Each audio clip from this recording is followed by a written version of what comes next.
Welcome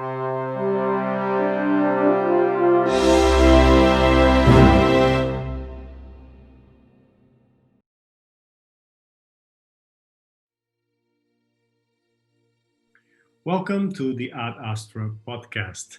Today we'll be talking with Michael Noble. Welcome. Michael is a postdoctoral research at the Ludwig-Maximilans Universitat in München. He's on the project Heirs of Avicenna, Philosophy and the Islamic East from the 12th to the 13th century, which is a DFG-funded project. He also did his PhD at the Warburg Institute. At the same time as I did, so we are colleagues. And he has recently published a monograph, which is the result of the PhD research, called Philosophizing the Occult, Avicennan Psychology and the Hidden Secret of Fakhr al-Dīn al-Rāzī, if I pronounce that correctly. That's right. I think Michael could do it. What is the name of your subject, the person, because it's difficult for us to pronounce. So the author of the text, well, firstly, thank you for having me here. It's a real pleasure to be here. The name of the author of the work that is the focus of my monograph is Fakhr al-Rāzī, who is a Persian theologian born in 1149 and he dies in 1210. Okay. Mm-hmm. How did you became interested in these areas of research? Well, I'm interested in the interaction of the Islamic world with non-Muslim cultures and intellectual transmission to and from the Islamic world and non-Muslim cultures, and I was specifically interested more in kind of intellectual transmission and the meeting point of cosmology and psychology, which is why I became increasingly interested in matters that were esoteric and occult. When I joined the Warburg Institute, as I was exploring a topic of research, I was introduced to this area, and I began attending the Arabic philosophical reading class, which has been going on for more than 20 years, I think, convened by Charles Burnett, and that's what really, I guess. Sharpened my focus as to what I was really interested in, and it was through Charles Burnett that I was introduced to two unstudied texts by two 12th stroke 13th century figures living in the Islamic East. When I say the Islamic East, I mean the Persian world as it extends towards India. And those two figures were Fakhr al-Rāzī, a philosopher theologian who dies in 1210, and another guy called Siraj ad-Dīn as-Sakaki, who dies in 1229. So Charles introduced me to Razi's work called Asir al-Maktoum, The Hidden Secret, which is a work on astral magic. And he also introduced me to a work called Kitab al-Shamil by Siraj ad-Dīn as-Sakaki, which is a compendium of different magical practices. And the intention was to look at these two figures and their two occult works, and to contextualize them and see how they're linked. Now, I was more interested, the more I read these works, in the theory behind talismanic magic. Now, because Sakaki's work was more of a pure compendium than anything else, with little theory per se, I decided to focus on Fakhr al-Rāzī, who's one of the most eminent theologians of his time. In fact, he was known as the renewer of the faith. In the Islamic intellectual tradition, there's this idea that with every century, there is a figure who renews the faith, and Razi is recognized was recognized widely as being the renewer of the faith in the 12th century. Now, he emerged in a particular context.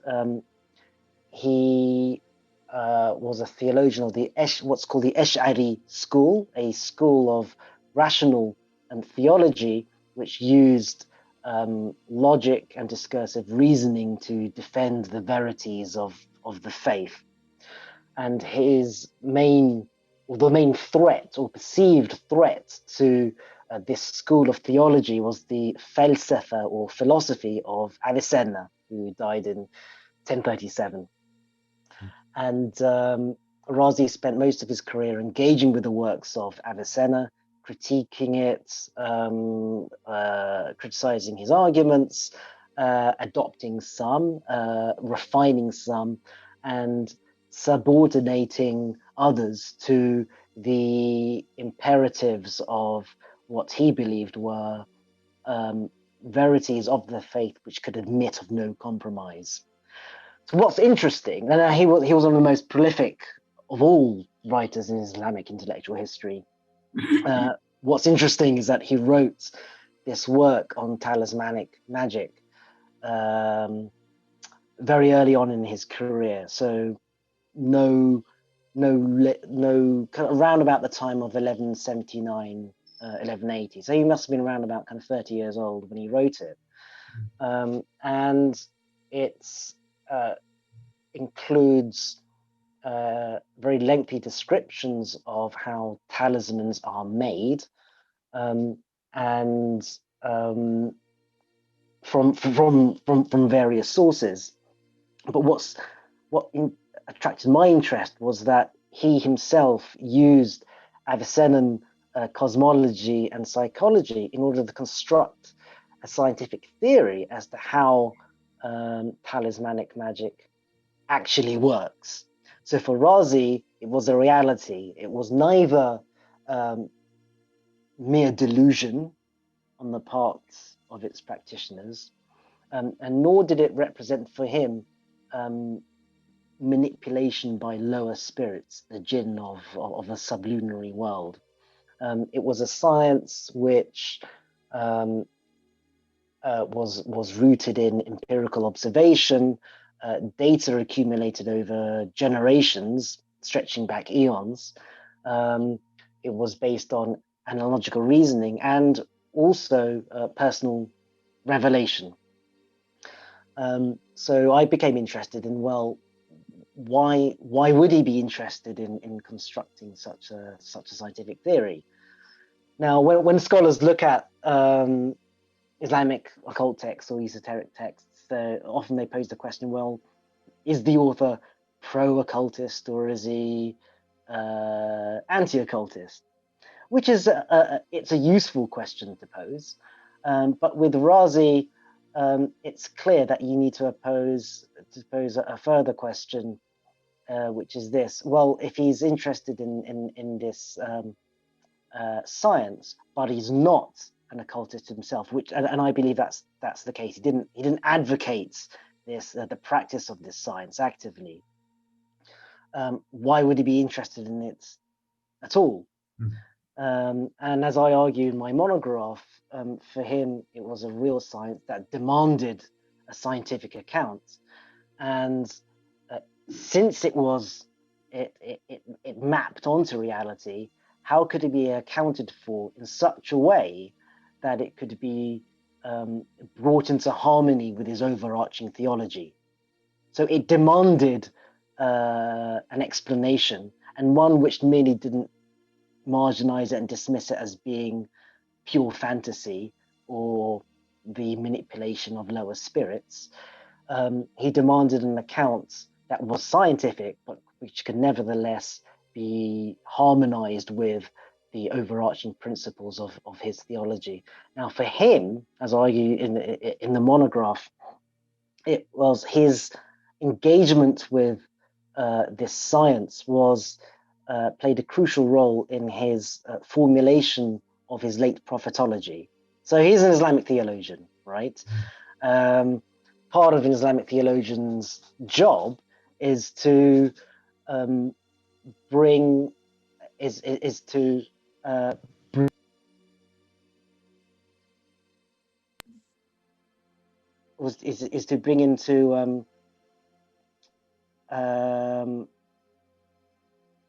is to provide a rational basis for the whole doctrine of prophethood, right? But in such a way that is not threatened by naturalizing theories. So Avicenna had a scientific account of how prophethood works. And it was a naturalizing account in such a way that it didn't rely on, or it provided an account for prophethood that, in the eyes of a theologian, undermined the notion of direct revelation.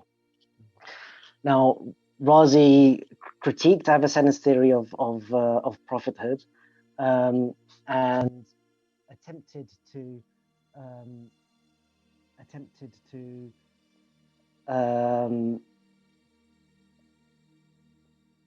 preserve the exclusivity of prophethood, whilst at the same time providing the rational basis for the soteriology of an intellectual elite. Right?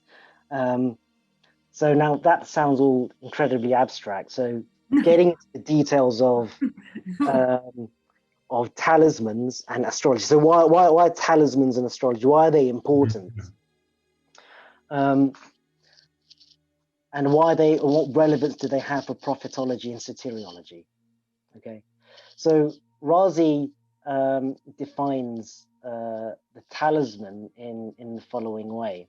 He says talisman is a process. It's a process whereby active heavenly forces are blended with passive earthly elements by means of active earthly forces to bring about events which run contrary to the empirical norm. Okay, so what does that actually mean? Active heavenly forces are the forces of the planets. As they revolve in the heavens, their geometrical configurations have an influence on generation and corruption in the sublunary world. So planetary motion affects events here in the world. What are earthly forces? Well, for practical considerations, an earthly force is essentially a metal idol or a metal ring.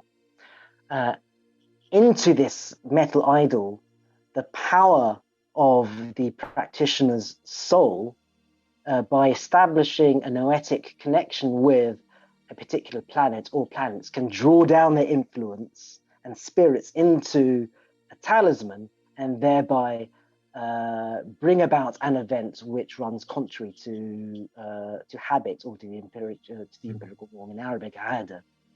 Right, so here we have the bringing together of cosmology and psychology into a science.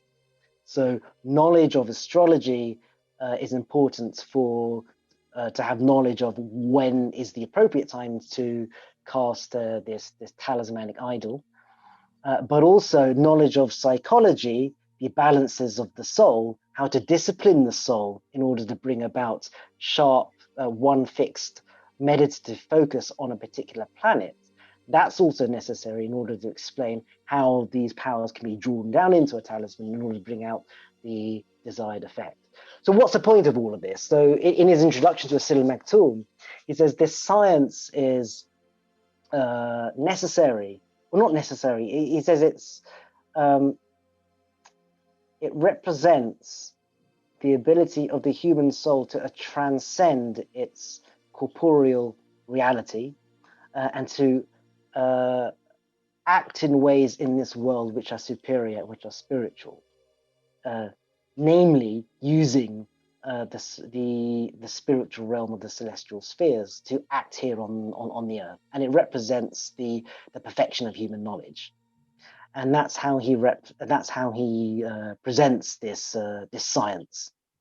And interestingly, and here's where my interest in interaction with non-Muslim cultures comes into play.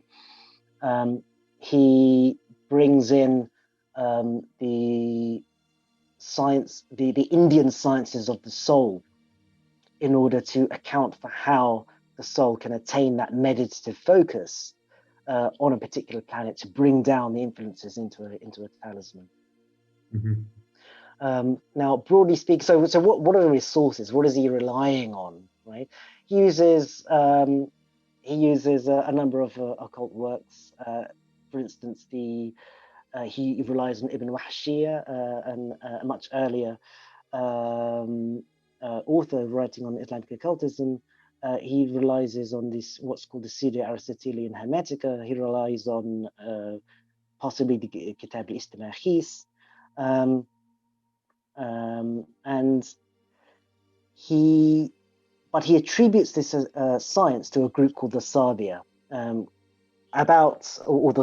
Sabians. Now, they were a historical group that represented the last vestiges of astrolatry in Mesopotamia, and a group of them survived Christianization in Harran. Christianization is great. On the border between near the Syrian border on the Turkish side, and a group of this community became very prominent in the Greco-Arabic translation movement under the Abbasids. So the Abbasids come to power in 750. Quite soon after that, the Abbasids set up the House of Wisdom. They're interested in the sciences of the Greeks, and it was Syriac-speaking Christians as well as Sabians who were the guys who translated Aristotle and what have you into Arabic. Now, a prominent member of them, Thabit ibn Qurra, who Charles Burnett has done a lot of work on, is known primarily as a mathematician and an astronomer. He was also a Sabian and a practicing Sabian, and they received protected status in Islamic law under the Abbasids, dhimmi status.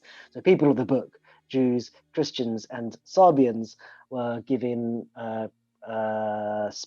special protected status to practice their religion, governing themselves by their own religious laws. And the Sabians were extended this same status,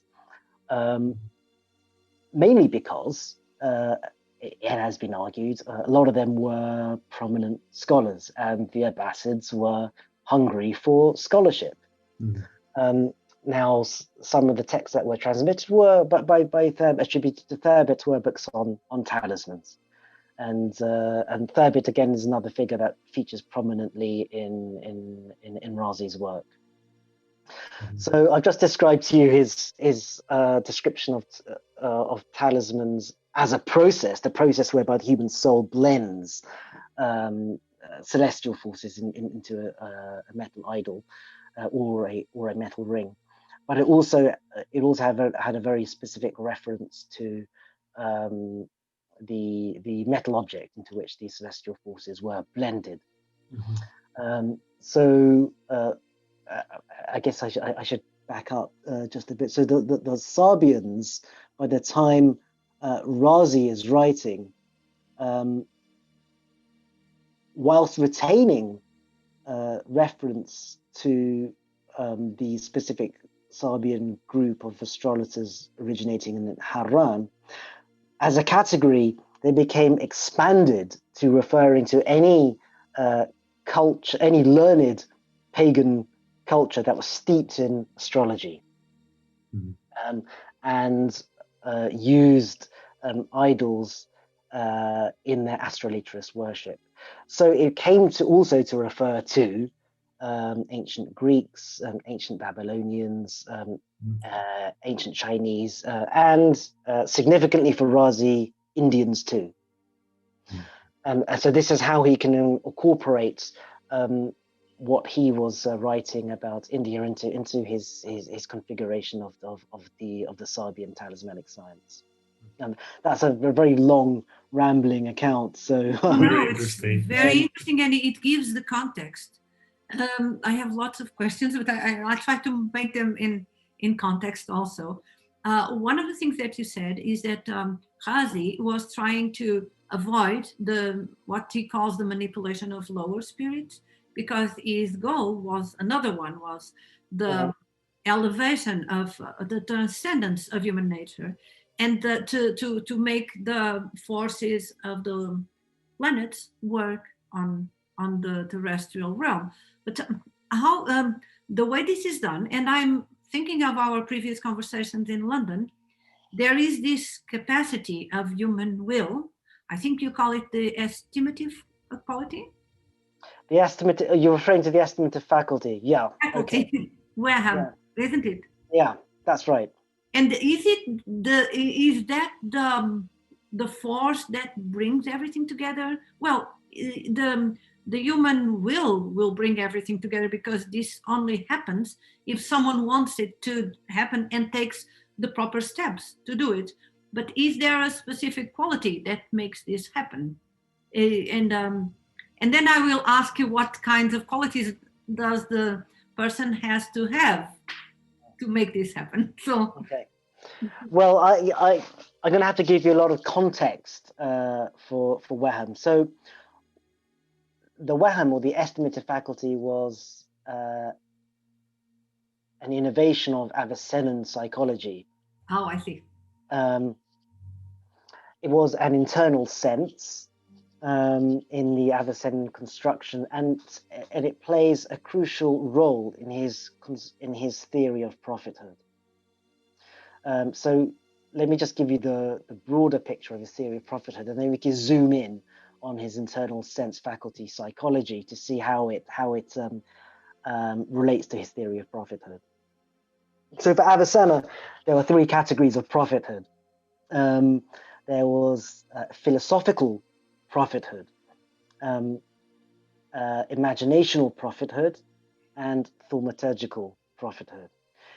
Philosophical prophethood is the prodigious and miraculous means whereby the human soul can seize on the middle terms of syllogisms and produce demonstrative proofs at a prolific and rapid rate.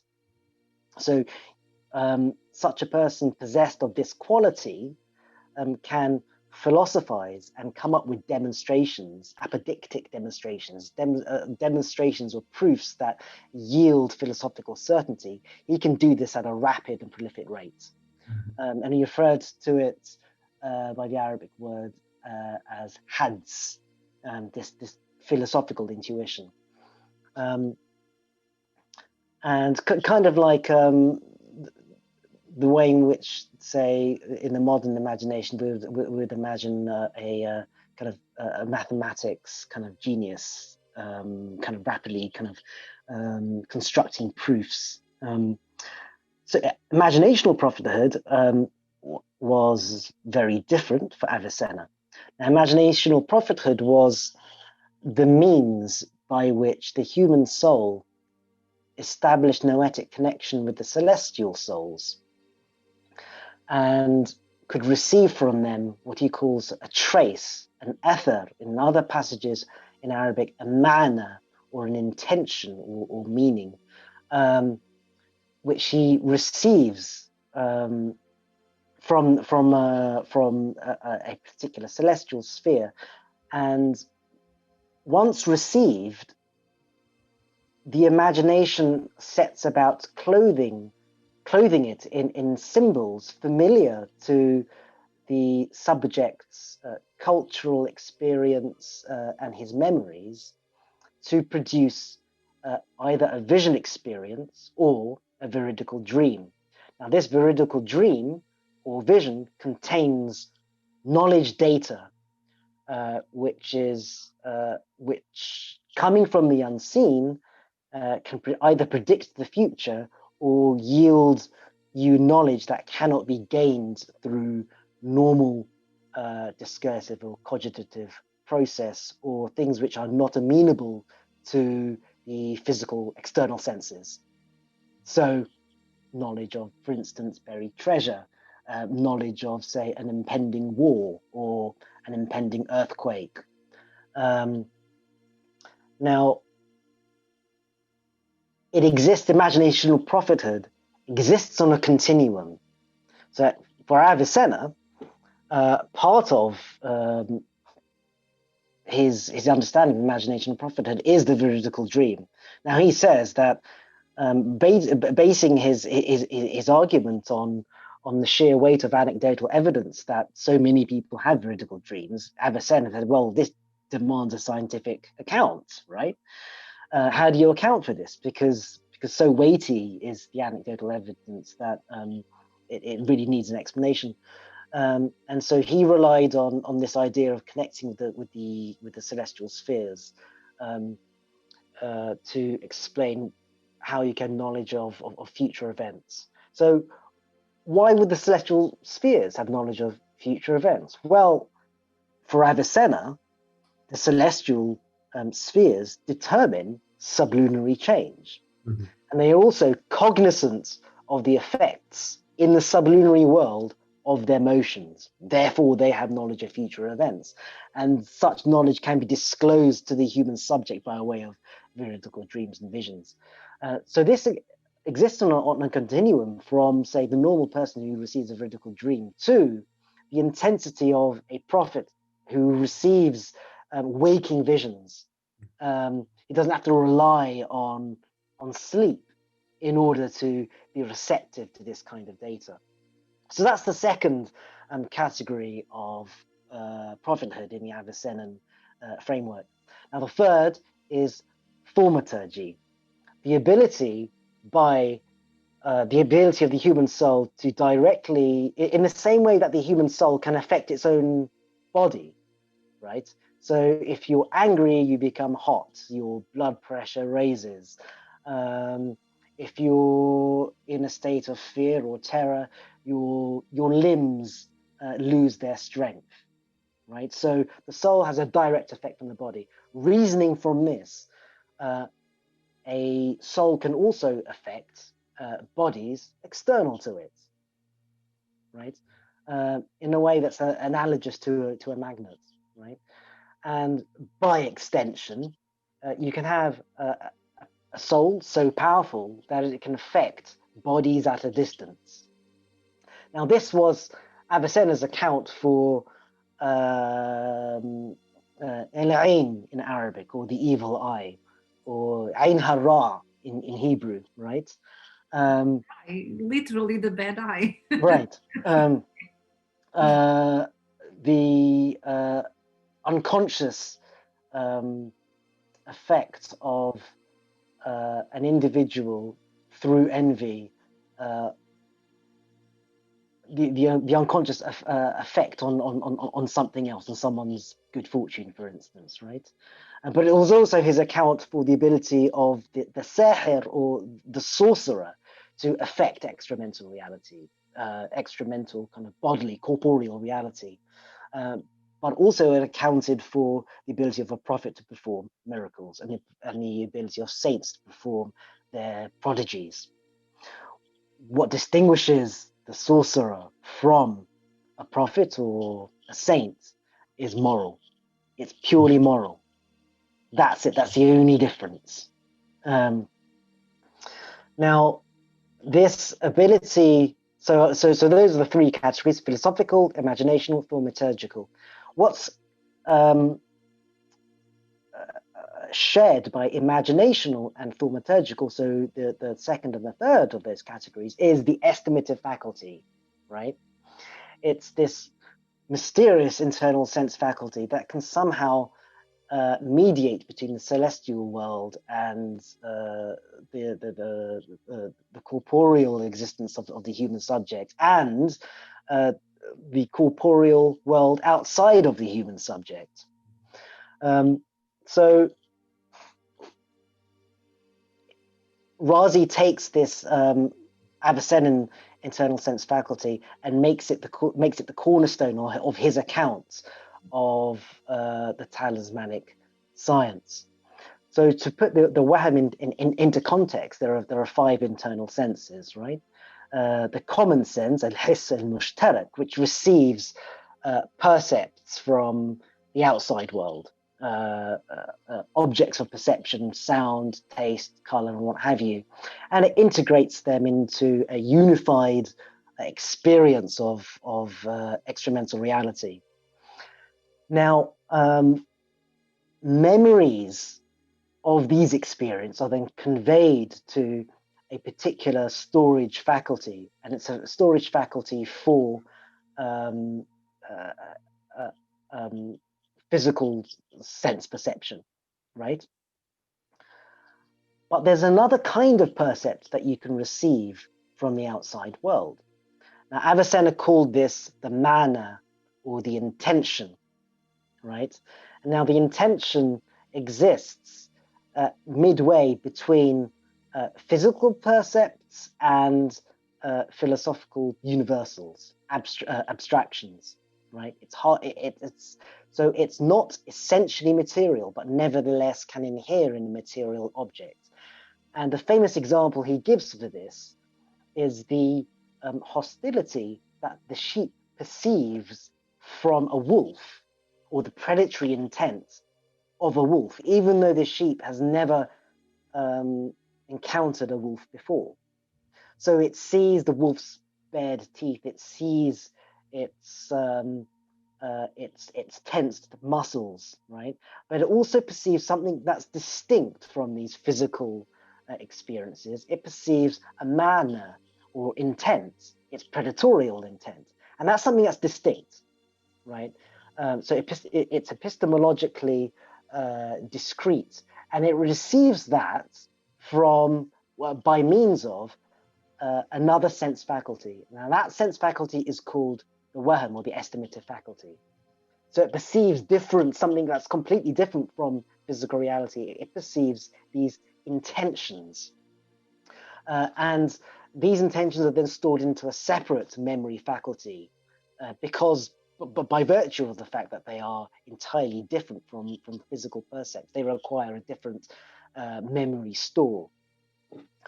Now, the estimative faculty, so the estimative faculty can perceive these intentions from the outside world, but it also has another role, and that role is to set the imagination into process. Now, as Avicenna describes it, and as Rāzī describes it in his Sir al-Maktoum, his book on talismanic magic, the imagination is constantly working. It's constantly combining percepts, physical percepts, as well as intentional objects to create new constructs, right? So you can construct, for instance, an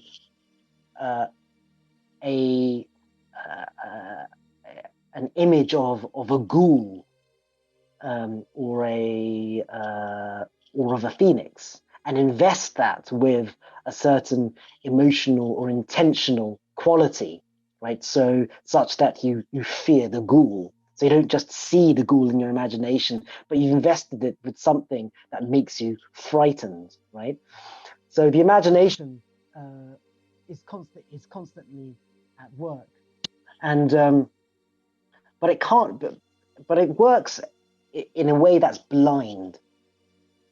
It can only work in a directed way by means of the wahm, or the estimative faculty, right?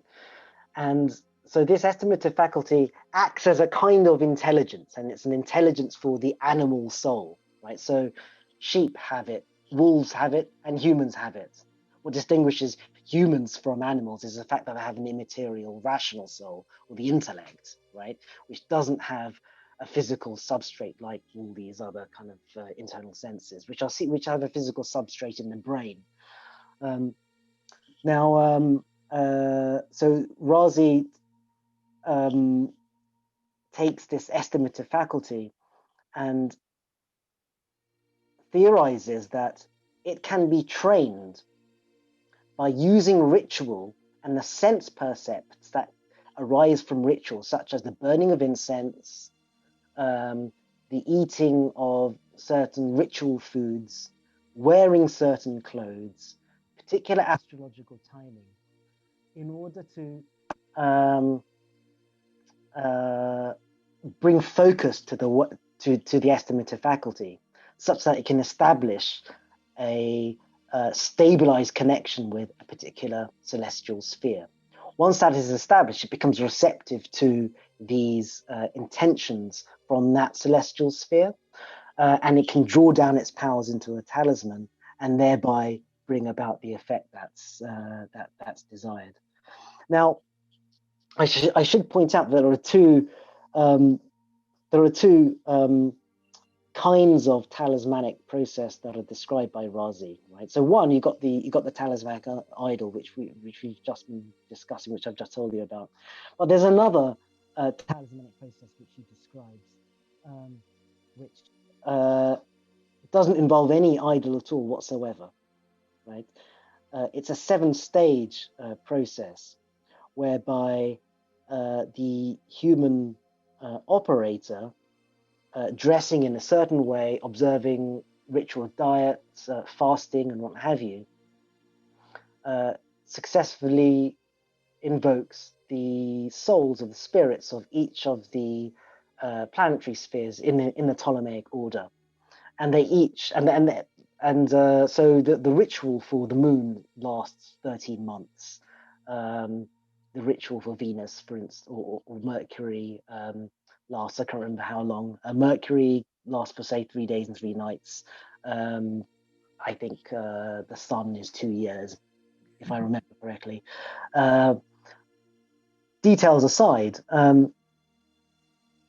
it is a talismanic process insofar as it involves the drawing down of celestial influence into the earthly, into the sublunary realm. But whilst what I previously described to you involved the drawing down of powers into an idol, here it involves drawing down of those powers into the human subject himself. Would you say that the human is the talisman in this case? So the human becomes self-talismanized, right? And he does this process for each of the planets until he reaches Saturn, and then the process is complete. For this ritual, he's relying on a work attributed to Abu Ma'shar. Whether or not Abu Ma'shar wrote such a work is another matter. The famous astrologer on which Charles Bonnet has done so much scholarship on. Now, so by the end of this ritual, he just Abu Ma'shar, or pseudo Abu Ma'shar, says that the planets humbly submit to the will of the operator. And as such, he becomes empowered to act throughout sublunary world according to his will, and thereby essentially becomes ontologically transformed from the human sphere to the celestial sphere. So he joins the ranks of the spirits that move the spheres. And as we discussed before, there are certain qualities, and we don't need to go into the specifics, but not every human being is naturally able to do this. There are certain astrological configurations, and if the person doesn't have these astrological configurations, they can be created by choosing the right moment, so to say. I think if I understood it correctly. Yeah, well, so Razi says there are certain qualifications if you're going to start this long planetary ritual. Some are acquired and some have to be inborn. Now, you can acquire those conditions which can be acquired are knowledge of astrology. You have to have an intimate knowledge of electional astrology in order to know timing of each stage of the long planetary ritual. But they're also inborn characteristics which rely on your natal chart, right? So you have to be born at the right time. I have the passage here, actually. So Razi says, as for those qualifications which are inborn, his ascendant must be appropriately well disposed for this affair. Such is the case when Mars is the lord of his ascendant in exaltation or in his sign. And then he says, if Mars is not the lord of his ascendant, then Mars must be in a strong condition in relation to the ascendant, such that good can be hoped from him, especially if he's in Capricorn. If the ascendant is in such a position, and the aspirant desires this matter, namely this engaging in this long planetary ritual, then he will achieve this goal if he wills it. If his ascendant is not characterized by such a condition, then let him seek out an ascendant whereby Mars is in Capricorn. For Mars's placement in Capricorn is the correct electional timing for this matter, and on its account he will reach his intended goal. Now, another key condition for him engaging in this process is to establish a stabilized connection with, in Arabic, what is called at-tiba' at-tam, translated into English as the perfect nature. And it is roughly cognate with the Hellenic personal daimon, the Neoplatonic personal daimon. In Razi's work, now every time I say Razi, I'm not necessarily imputing Razi with giving full philosophical assent to what he's describing. It's a theoretical construct for him, and it's a work in progress, right? But what he describes as the personal daimon, attributing it to the Sabians, specifically to these Sabian practitioners, is that the personal daimon represents the ontological source of the human soul. And in fact, it's the source of an entire group of human souls, each of which participate in origination from this celestial spirits, and they share certain qualities and certain affinities. And this is why, for Razi, using kind of Islamic scripture to give corroboration to this theory, he said this is why certain people across cultures can meet and have immediate affinity with one another, and it's because they share their source in the same celestial spirits, right? And there are as many celestial spirits as there are discrete groups of human souls. Now, each of these groups of human souls is essentially different from the other, right? And so in this understanding, this is why there are only certain human souls that can actually perform this kind of arduous task, which involves extreme spiritual austerities. Why? Because one has to discipline the soul in order to attain the correct receptivity to the celestial spheres, and one also has to be spiritually disciplined in order not to be distracted from other experiences which can throw you off your course, right? So this personal daimon stroke perfect nature doctrine really is the core to the practice of this occult science.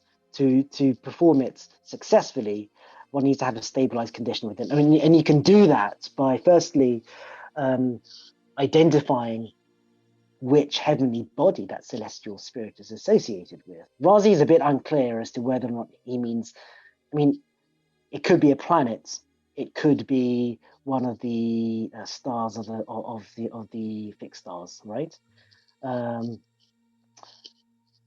he's unclear on that, but there are astrological means by which one can identify it. He doesn't go into it in his Sirul Maktoum, but he says if you can't avail yourself of that means, then one can engage in extreme spiritual austerity, right, and deliberately invoke a dream vision or a vision of this spirit, which is more often than not experienced in a hypnagogic state, so between dream and wakefulness. Mm-hmm. Fasting and veganism seem to be important for this process.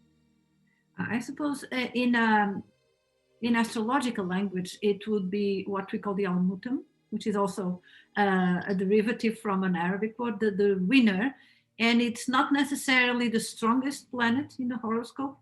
It could be another planet, but it would be the planet that has more strength in 5 important points of the horoscope.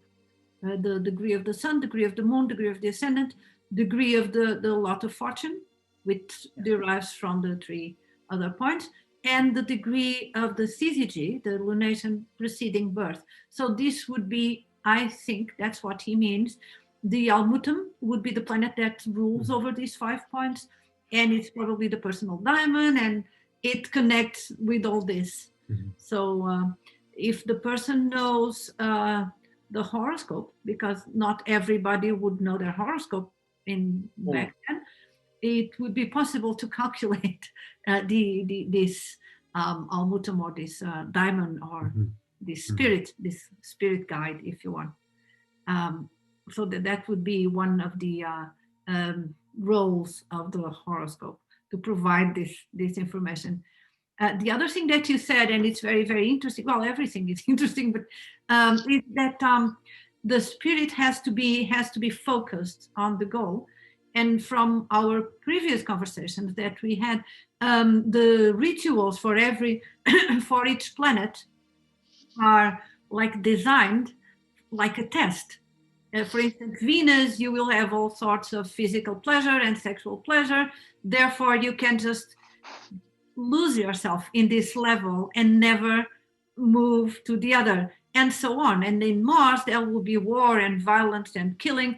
So you can also be engulfed in all this violence and never move into the other one, and so on. So at the same time, they are like tests for the person to master whatever the planet represents, and then can move to the other one. It's interesting that he's following, well, it's normal that he's following the Ptolemaic order, because it's like the soul is coming from below and moving upwards.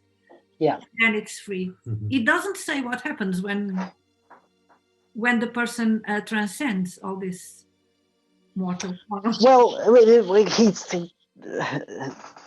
he does say that that the planets humbly submits to your will. So sounds good. Sounds good to me. Very nice. Very pleasant. Sorry. Mm-hmm. And I should also mention, and this is where it becomes significant for the development of Razi's counter Avicennan prophetology and soteriology. I should mention the following facts. So you'll recall that I mentioned the 3 categories of prophethood: philosophical, imaginational, thaumaturgical. Yes. Mm-hmm. Philosophical prophethood is the means by which you can seize in the middle terms of syllogisms and produce rapidly and prolifically philosophical demonstrations for all sorts of things. Now, this is done through by establishing a connection with the active intellect, which exists beyond space-time, which is roughly coordinate with the lunar sphere. Now, the active intellect is also, in the Avicennan system, the ontological source of humanity in total, right? So for Avicenna, humanity is a single species with no essential difference, and humanity derives from the active intellect. Now, Rāzī takes the doctrine of the perfect nature, which he initially introduces into his works in his work on the talismanic science. He adopts this doctrine as the origin of the human soul and incorporates it in his final philosophical theological summa, al-Matalib al-Aliyah, the divine the sublime theses of the divine science. He takes the doctrine of the perfect nature and roots his prophetology in that. Right. Mm-hmm. So his objection to the Avicennan account for prophethood is this: it essentially democratizes prophethood. Mm. Theoretically, anyone can, since humanity is a unity in species with no essential difference, anyone really theoretically can develop philosophical prophethood, imaginational prophethood, or liturgical prophethood, right? Mm-hmm. And it democratizes the entire enterprise. In embracing the personal daimon, Rāzī makes prophethood exclusive, because prophets derive from the same celestial origin, right, from which no other human group derives. Mm-hmm. So prophethood is right. So prophethood is made exclusive ab initio, right? It is essentially different, right? But it also provides the ground for the soteriology of an intellectual elite by means of connecting with your own perfect nature, which is not the same perfect nature as a prophet, right? By connecting with your own perfect nature, you can also engage in the pursuit of human perfection, and describes it, interestingly, this process of ascending various levels of knowledge to the divine threshold. He describes it in striking planetary terms, like going beyond the lunar sphere towards that of Venus and Mars, the fierce ginger of Mars, the sweet salsabil, the sweet wine of Jupiter, the camphor of Saturn, and what have you. So whilst he's not condoning Venusian orgies and Martian cannibalism, right, which feature in the Sabian ritual, he's certainly not condoning that. He's nevertheless taking the Sabian science seriously, and looking at it to see what insights can it provide into the human condition and man's position in the cosmos.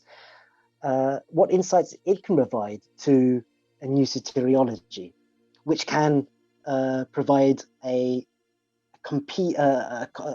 system that can provide an answer that's rival to the Avicennan system.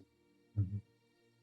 Yeah, from what I understood, all this, the sexual pleasures and violence and cannibalism and whatever, it is to be transcended. So people experience it in order to be able to go over it and get over it and transcend it. So yes, Well, I remember very vividly the description of all this of this field, and it's very interesting. We have no time now, but all this is extremely interesting. And do you present the translation of the work in your monography, or just parts of it? Just parts of it. I mean, a lot of the monograph has significant passages translated from his psychological discussions, because I focus mainly on the psychology. Well, I deal with the cosmology. I deal equally with the cosmology and psychology, so a lot of the passages translated there. But the actual ritual itself is translated in total and included as an appendix at the end of the work.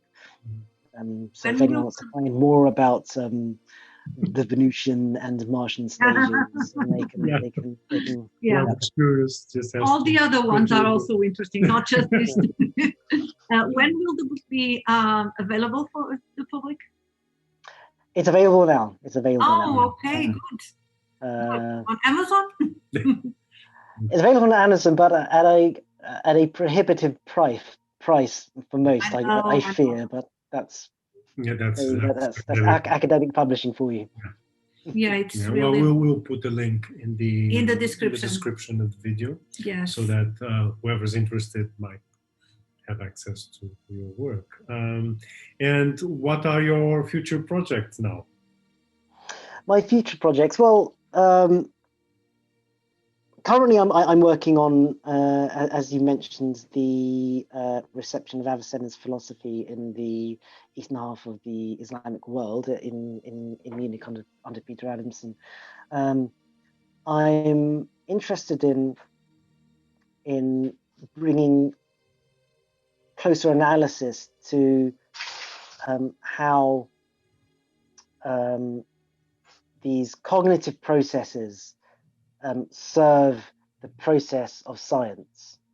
Mm-hmm. So Al-Rāzī, and this is an astrological podcast after all, Al-Rāzī proposes a certain epistemology for the occult sciences, which are grounded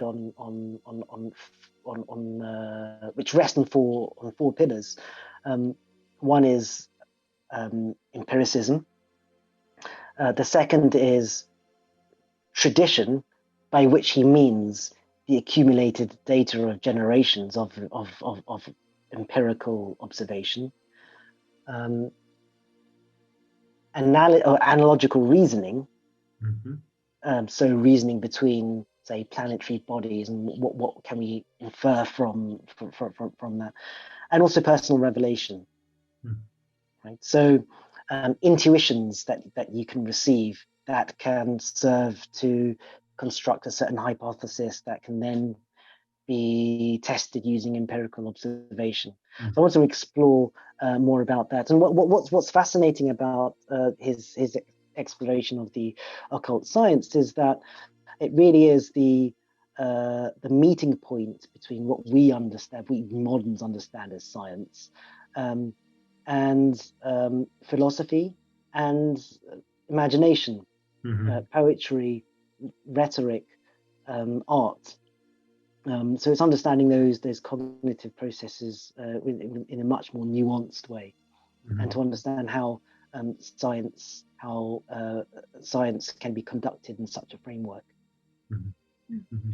Well, we will be looking forward for more works or books, mm-hmm. and meanwhile we'll be continuing our conversation from since we've met. It was very interesting to hear this mixture of cosmology and philosophy, and how all this packs together to create an explanation, a system of approach to human existence, and human condition. So it's very interesting. Thank you very much. Thank you very much, Michael, for being here. It's a real pleasure. To us, and the best of luck to your research and to your future work. Thank you very much.